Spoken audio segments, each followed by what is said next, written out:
Hello everyone and welcome back to Let's Replay Castlevania 3 Dracula's Curse. In the last part we started off the game and recruited Grant and also Sypha, but now since we're doing all the stages, we want to head back to the second branch and take the lower route this time around, which leads us to the swamp stage, which I am not too fond of. Now one thing I should apologize right off the bat for is that it's probably not going to happen in this video, but from the next video onwards in a while, honestly, you might hear some whirrings in the background. That's my ceiling fan. It's finally starting to feel like summer here in Massachusetts, and thus, in order to make myself not melt, I have to turn on the air conditioning. And by the air conditioning, I mean the ceiling fan, because while I have an AC vent in this room, I do not have a return. That's in the hallway. Now, the way that the mud in this stage works is that it's not instant kill. It's much closer to the green goop in that one stage of Castlevania 4.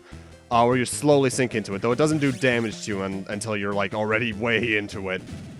And by damage, I mean it instantly kills you. The Mudmen are infinitely spawning, but overall, it's nothing too much to fear. Don't take your time, but also make sure to not dilly-dally, because one thing that Castlevania 3 also has, like Castlevania 1 and 4, and Bloodlines now that I think about it, is a time limit in the stages, and if that reaches 0, you die. They're usually, in fact, they're almost always, way more than generous with the time limit, because you have more than enough time, but Now, one thing I'm a bit blurry on, with Castlevania 3 in particular, is how I got introduced to this particular entry. I know I started the series through, I want to say Castlevania 1, or maybe Simon's Quest, I forget which. I own both on my NES, but I forget which one was the first one I played. But I forget when I got introduced to this particular entry. I want to say it was the last of the classic Vanias I played, but I can't quite remember. It's been a while. But you know, that's probably gonna happen with a few instances, but yeah. Also, there's the cross boomerang. I skip it for now, but that's honestly one of the most useful sub-weapons in this game in particular. Because the holy water is useful, but it's never gonna be as useful as Castlevania 1 for a no, it'll be as useful as it was in Castlevania 1 later on, but not for a while. Not until Symphony of the Night, which I've already done. Stopwatch is very worth it, mostly just due to the fact that even though it costs 5 hearts, you can basically bypass most enemies. But one thing you should watch out for, enemies will still damage you if you touch them. I'd more than likely I'd use it prior to boss fights, because I'm actually coming up on the boss fight right now. However, Castlevania 3 changes one thing that Castlevania 1 did, and that's the fact you can't use it against boss fights. Well, you can use it, but it won't have any effect. Either way, boss of this stage is, I believe, the Vampire Bat's the name of this thing. And we've all seen bosses like this before. You hit it, it splits, and then it splits again, and again, until eventually all the pieces disappear. We've all seen this concept. It's not too annoying. I do wish the bats were a bit smaller, but overall, not a very hard fight. You can basically just stay on one side of the screen and it won't touch you, honestly. You should be a bit more aggressive than I am, though, because at this point, I have no chance of losing. Well, unless I really, really sucked, but I think it's clear to say I didn't there. Either way, with that Grant stage over with, it's time for us to head back to the Sypha path in order for us to play as her to get that stage 4 out of the way. And I think this is the only stage that has 2 boss skulls on the map, and there's a good reason for that. Either way, Sypha as a playable character is my favorite character to play as nowadays, because she can just do so much damage. Her main attack is her little rod thing, which has much less range than basically anyone else in the game. I want to say it's about how much range Grant had in the NES version. However, she has much better rapid fire, and I think, no, actually that's about it. I think it's about as strong as the normal leather whip, though, so you need to match it pretty well. However, the thing that makes Sypha so broken is her own sub-weapons. She's the only character that has exclusive sub-weapons. The only one of Trevor's she can use is the stopwatch, which is pretty useful in this instance. But as for the 3 sub-weapons she has that little red ball I had earlier, which fires a large fire pillar out of her at a pretty decent angle. There's also a blue orb, which you can find, which is the best one in the game, the electric orbs, which fires 3 orbs at different trajectories, and they'll home in onto enemies, and they can do a lot of damage. If you can get that, hold on to it. And then there's the other blue book, which is this little freezing crystal thing, which fires crystals in an upwards arc around you that can freeze enemies and water. Then you can one-hit the enemies. Also, I should probably go on to something. I just called Sypha her, even though the cutscene where we got her told him a him. They tried to pull a bit of a Samus with Sypha, kind of leading to the fact that, oh, who is this mysterious man? Whoa, in the ending, it's actually a woman! Because, you know, badasses. And I like their attempt, it just doesn't work nearly as well, because there's just something about Sypha that always hit me as a girl, even before we found out that she was a girl. Either way, though, she's a fairly competent one, and she can kick ass, so I recommend getting her as soon as possible. She's the main partner I take, and these are also the main stages I play whenever I go back to this game nowadays. Because they're much easier than the ones on the other path. Not to say the other ones aren't fun because they're hard, but some of them can get kind of annoying. Ugh. It is very possible for you to bring Grant to this stage, you just need to say no to Sypha, but it's not recommended you do so, honestly.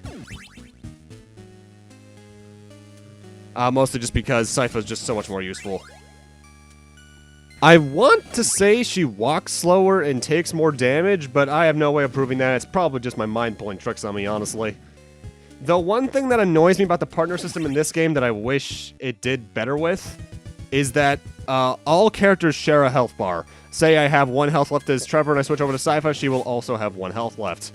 And I don't like that. If I'm going to do that in the game, I want the 2 characters to have separate health bars, like in Mega Man Extreme 2. That's just a much more player-friendly gameplay idea. Also, I have no idea how you're supposed to reach that. I guess you're supposed to be Grant, but who would play Grant at this point? Mind you, I watched a speedrun of this game in between recording this part and the first part. First off, they're already done by this point. It's 15 minutes long, and they do a lot of glitching. Also, hi, Medusa. Bye, Medusa. The blue orbs are ridiculous against boss fights. In fact, all of Sypha's sub-weapons are. Because they do so much damage. The blue orbs are the most ridiculous of that, because I think they do like 1 to 2 damage per frame they're on the boss or something. Something ridiculous like that. It's stupid, and I love it. If you ever want to just kick this game's ass, use the blue orbs. And that's going to be very helpful when it comes to a certain skeleton man later on in the game. The blue orbs does have one fatal weakness, though, and that's the fact that you can't fire a second heap of them until all 3 have left the screen. And that doesn't sound too bad, but there are times where one of the orbs will probably get stuck going the Sonic Heroes around an enemy, just orbiting around it over and over again, never quite finding the way to go around it. That will usually fix itself after a while, especially if you keep walking, but it's annoying. Also, these platforms are kind of annoying. They're general, not pendulum, fulcrum-based platforms. Just gotta jump on them and hopefully you make it. It's much easier than it looks, but it can still be kind of tricky. Which, mind you, that summarizes something I should say about this game in general. Even though I'm playing the Japanese version, which is regarded as easier anyway, this game is still really hard. I'm just making it look much easier because I've played these kind of games to death at this point. I'm still gonna die a shitload, but not as many as like a new time player.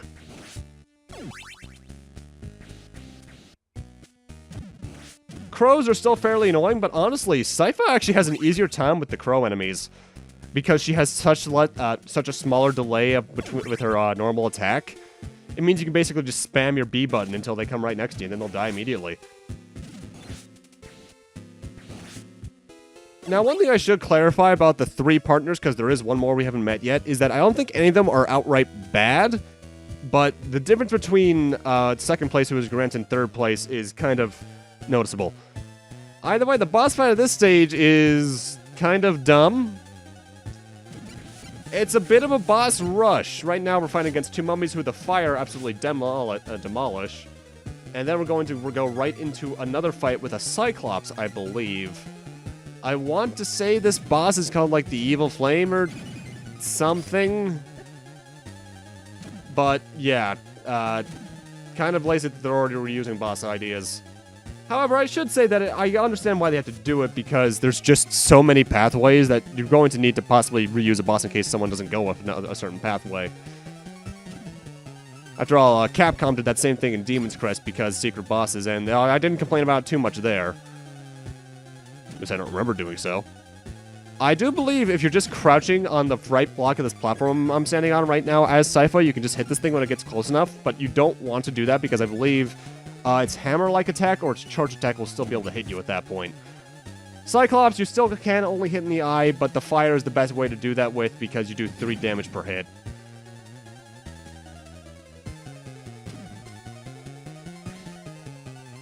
Also, I really like this game's boss theme. Then again, this game's soundtrack is just great. Oh my god. I forget exactly why they couldn't bring that chip over to NESs. I want to say it's because the NES couldn't support like external audio or something like that. But we really missed out by not having that extra sound chip in there. Oh my god. And with that done, we're now moving on to the stage 5s. And we're going back to the Grand Path in order to do so. I call it the Grand Path. It's more like the Underground Path. Because now we are in the first of, I think, 3 stage 5s, but one of them is an extension of this stage anyway, so we'll get more into that later. And it's also here we start to get introduced to an idea where certain kinds of acid can melt the blocks. Now, right now, that's not too bad, but at a certain stage later on along this pathway, you'll learn to hate that. Actually, if I recall as well, this is the pathway I took in the original Let's Play back when. Because I remember specifically a boss that we're going to be doing coming up, showing up in that playthrough. One thing I do like about this stage, though, is that there's actually some amount of alternate pathways you can take in of itself if you wait for the blocks to get melted. And that makes Grant very useful here because you can just cling to the ceiling on the lower one in particular and just screw all the enemies over. Grant is preferable in this part because you can just hit more enemies because you can duck lower.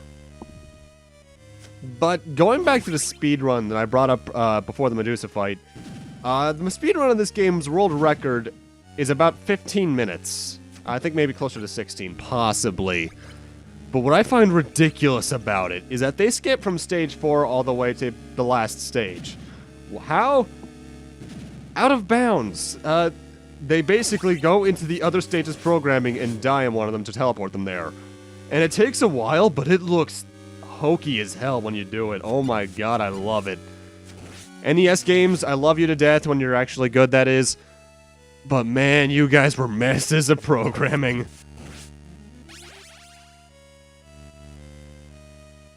Not so fond of the musical track here, though, I'll be honest. It's a bit too eerie. I prefer it when my Castlevania music is a bit more high energy, instead of the kind of lower profile kind of eerie music, kind of like the boss music, pre-boss music rather, in Rondo of Blood, or the one of the underground tracks in Symphony of the Night I wasn't too fond of. I forget which one though.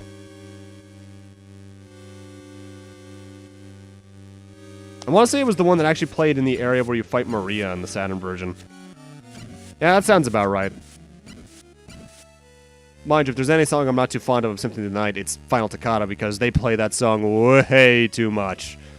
One thing that takes a bit of getting used to, though, when it comes to playing as Grant, is the control of how you switch from, say, walls to ceiling, because you need to be holding in the direction you're going, as well as the direction of the wall you're going towards.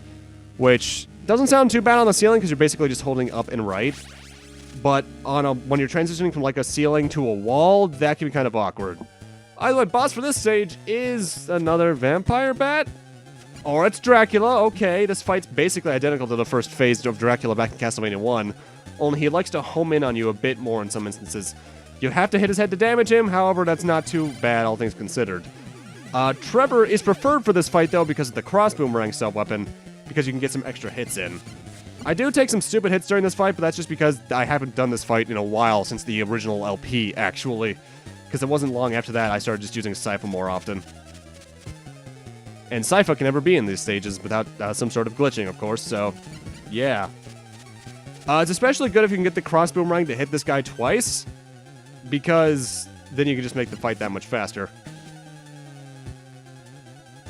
I unfortunately cut this fight a bit close, but thankfully I don't end up dying anyway, so I'm proud of it in the end of the day. Also, hello, Crucifix in the background. Hey, extra life, sweet. Well, let's collect that orb, because as you can see, part of the boss remained, and that's happened twice so far. Also, minor spoiler, there's going to be a cutscene coming up after this. Minor difference between the Japanese version and the American version. They made a new font for the American version, which is a bit bluer, if I recall. Which, you know, that's cool. Okay, it's happening again.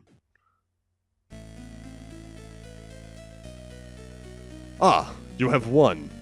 We both share the same enemy, Dracula.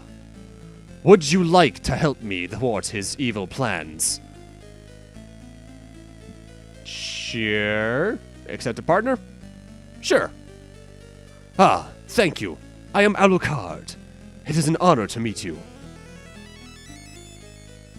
However, because I'm taking Alucard with me, I have to say goodbye to Grant. My duty ends here. Please, take revenge for me.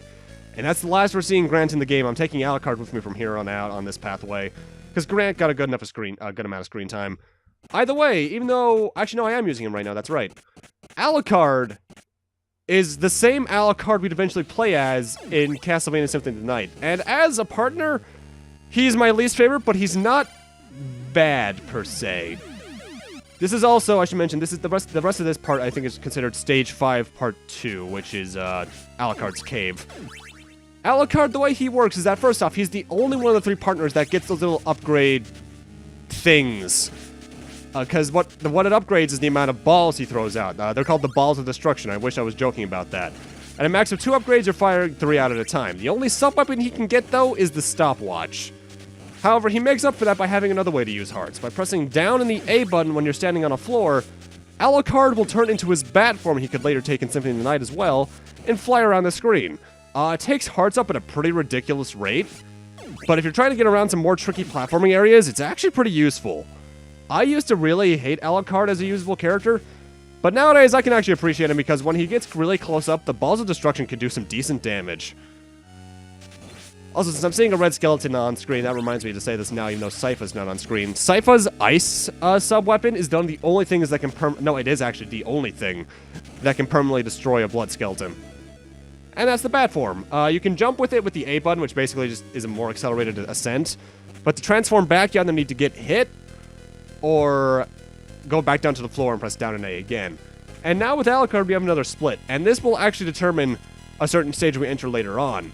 I'm showing both of them off. However, for right now, I believe I'm going the top route. We'll go the bottom route sometime in the next part, I believe. Because I think this next part is considered another part of Alucard's Cave. Now, Alucard, he's a tall guy, but as you can see, his head can touch spikes and you're perfectly fine.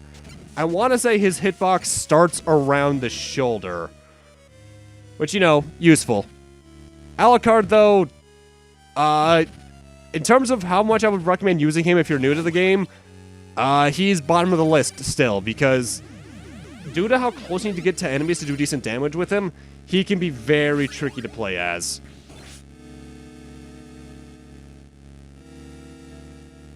Also, don't jump here, because those spikes are instant kill as usual. Also, I know, and this is going to sound redundant because, you know, Konami games, but this song always reminded me a bit of Metal Gear 2 MSX. Either way, boss for this stage looks kind of familiar. It's the same as the first one, only this is technically the king of the species, I believe. It's like Skull Knight King or something. And the only difference, actually, between this guy and the first fight is that whenever you hit him, he fires out a bone at you, which will home in onto your location. If you can kill him quickly enough, it won't matter, but be careful the same because he can rack the damage up pretty quickly. Trevor is recommended over Alucard purely due to damage output. But with that, and Alucard joining us, who I just realized looks a lot more like a certain actual vampire, not actual vampire, person who played Dracula in one of the movies in the top right, I'm going to end this off here. Thank you guys for watching, and in part 3 we'll be continuing on with Sypha and Alucard in tow on the 2 pathways, continuing towards Dracula's castle in the process. See you guys then.